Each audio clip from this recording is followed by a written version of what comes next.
But first, we must look back on what we've seen in the Champions League this week. After 4 straight losses, Liverpool got back to winning ways with that 5-1 win over Eintracht Frankfurt in the Champions League on Wednesday. One of the papers saying, "What crisis?" with a picture of Szoboszlai after his goal. Let's welcome in Frank Leboeuf and Mark Ogden to talk more about this. And given that Mark Ogden is here, he loves to talk about crises. So let's ask him. What crisis, Mark? Well, obviously, 4 straight defeats. They hadn't lost 5 in a row since 1953. So Liverpool were in a crisis and they were on the brink of a deeper crisis. But they've kind of paused the crisis by putting 5 past Eintracht Frankfurt. But listen, it's important to win the game, isn't it? It's important to win to end that run. But Eintracht was so poor that I think it'd be a bit too premature to say that Liverpool are out of the slump. They've got a tough game at Brentford at the weekend. But we saw flashes on Wednesday night of what they're about, of what Wirtz can do, of what Ekitike, what a great signing he's been. But I think we have to have the caveat that Eintracht Frankfurt were very, very poor. Yes. I mean, it's not like Arne Slot hasn't seen what Hugo Ekitike can offer Liverpool this season. Yeah, I'll tell you what, it's obvious to see in what would be the comparison between Hugo Ekitike and Alexander Isak. When you watch Ekitike play, there's a lot of life in those legs. And when I say that, I mean, for people that may not understand it, is that there's electricity, there is dynamic movement, there is explosion to those legs. And in order to have that in your game, you have to have strength, you have to have a certain level of fitness, and obviously you have to have natural talent and natural athletic ability. Isak may have that when he is fully fit, may have that when he is actually ready to go. He doesn't look ready to go.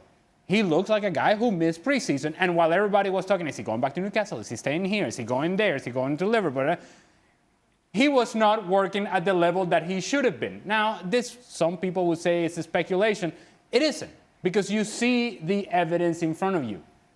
Ekitike, when he starts running, there's a change of pace, and there's explosion. We're yet to see that from Alexander Isak. And so, as it pertains to that comparison, right now, there is no comparison. Ekitike should be playing. And it is something that we have brought up time and time again in discussing it in this show. We're playing Alexander Isak because he's the big signing. But if it is about performance, Ekitike should never have left the field. And so we got to see the two from the start in this game against Eintracht Frankfurt, but Alexander Isak had to come off with a groin injury. What's the latest there, Mark?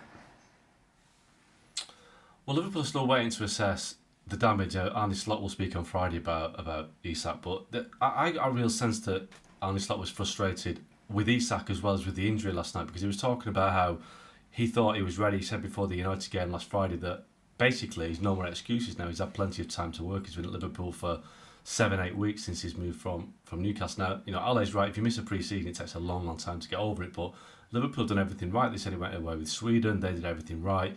Everything that they have done in terms of getting him fit has been done. So they were expecting to be ready to play 2-3 times a week. And he came off at half-time with a groin strain. Look, I mean, he looked a mile off last night, and he looked a mile off against Man United at the weekend. And Ekitike looks a totally different player, much more, much more dangerous. It looks like the full package. He's the main guy right now.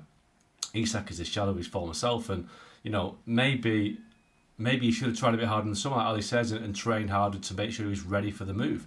He looks nowhere near ready, and I think there's a concern at Liverpool now with Slot that it might take him too long to get ready. We can't forget that Mo Salah was off to the African nations in December, could be away for 6 weeks.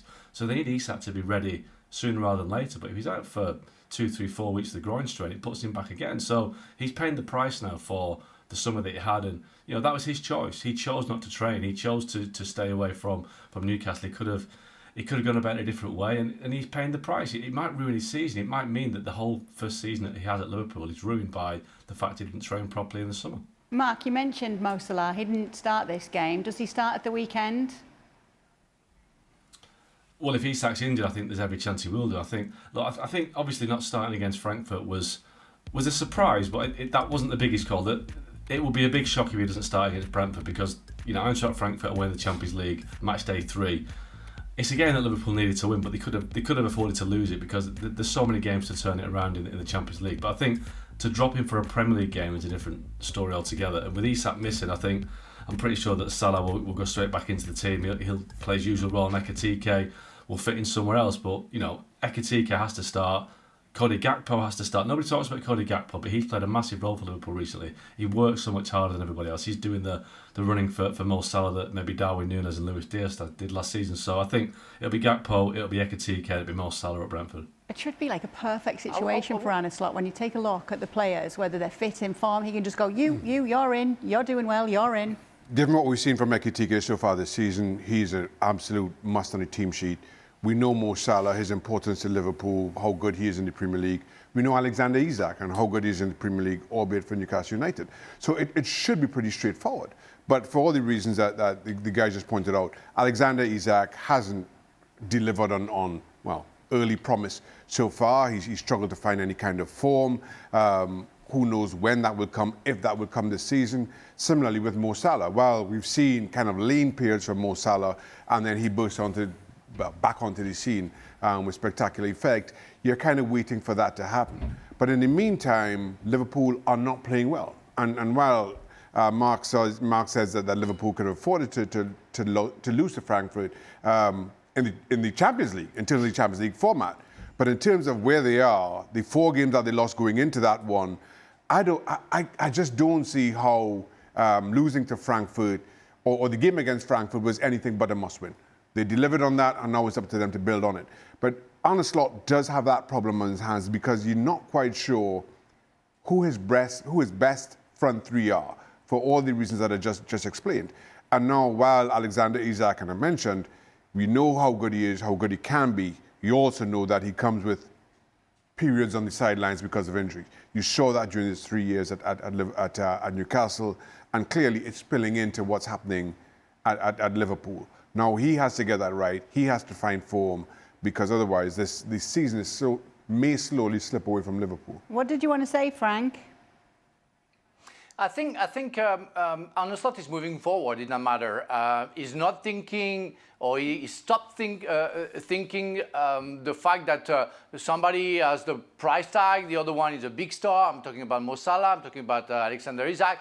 I think he's moving forward in a way that he put Ekitike, he put Mo Salah on the bench, and when Isak got injured, everybody would have thought that Mo Salah would have come on. No, that was Chiesa. Well, they're conceding so many goals, even though they're scoring a lot too. We know their weaknesses. As for Liverpool, though, they've bounced back to winning ways. But when you take a look at what's coming up for them, they've got Palace, they've got Real Madrid and Man City in 3 of their next 5 games. Those are going to be the real test, Ale. I'd say going to Brentford is going to be a test. Because as important as the win was to stop the bleeding against Eintracht Frankfurt, I think the fact that the win came in an explosive manner and where they decimated Eintracht Frankfurt and took it to pieces, and I think that elevates the confidence of the team. That elevated confidence is kind of shaky if you're unable to go to Brentford and get a result. You've built some momentum going forward. You build some momentum. In order to double down on that momentum, in order to really secure that you're moving in the correct direction and you're trending in the right direction, you have to go to Brentford and you have to win that game.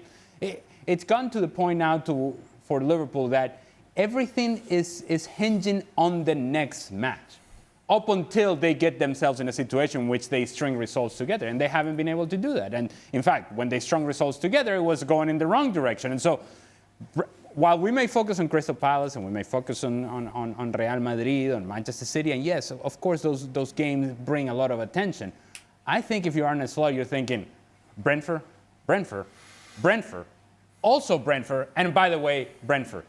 And in the subject of Brentford, we talk about who may be included, who may not be included. If I'm Arne Slot, I'm keeping Florian Wirtz on the field. Because for the first time in forever, we actually saw an inspired performance from Florian Wirtz that was closer. Maybe it's the fact that he was playing in Germany. Maybe that was it, that he felt at home. You saw him getting on the ball with confidence, little flick on passes here, passes down the side, assisting on goals, participating in every aspect of the game for Liverpool on the offensive side. Got to keep him on the field because he, too, is building some momentum. You sit him on the bench because you're sacrificing him for Mo Salah, I think you're sending the wrong messages. So if you're going to sacrifice somebody, Don't sacrifice Florian Wirtz because he actually played well against Eintracht Frankfurt. Also, I found Arne Slot's comments about being able to press Frankfurt better because they don't play the ball long, and I found that so odd. Now, if you're Brentford, how are you going to approach this game on the weekend? To Ali's point, what Arne Slot is admitting pretty openly is when the ball is played over our press, we struggle. And so now you don't have to be a rocket scientist to come up with a game plan as to what to do. Which, by the way, you are. Well, Doctor. I don't know what to say to that. But my moving on. My point, You're not. My point is, Arne Slot is just kind of detailing everybody's game plan, how to play against Liverpool, or more to the point, where they struggle, and they have. Makes me all the more confused. Yeah, because we are speaking about struggles. Yes, Kay, go on, I'm Frank. very sorry, but I want to make sure, Ali, who do they play, Liverpool? Who do they play at the weekend? At Brentford. At Brentford. Did you get that, sorry. Frank? I wasn't sure because you said it only 6 times in a row. It was Brentford. It's also Brentford. Okay, cool. Thank you. At Brentford. Thank you. Yes.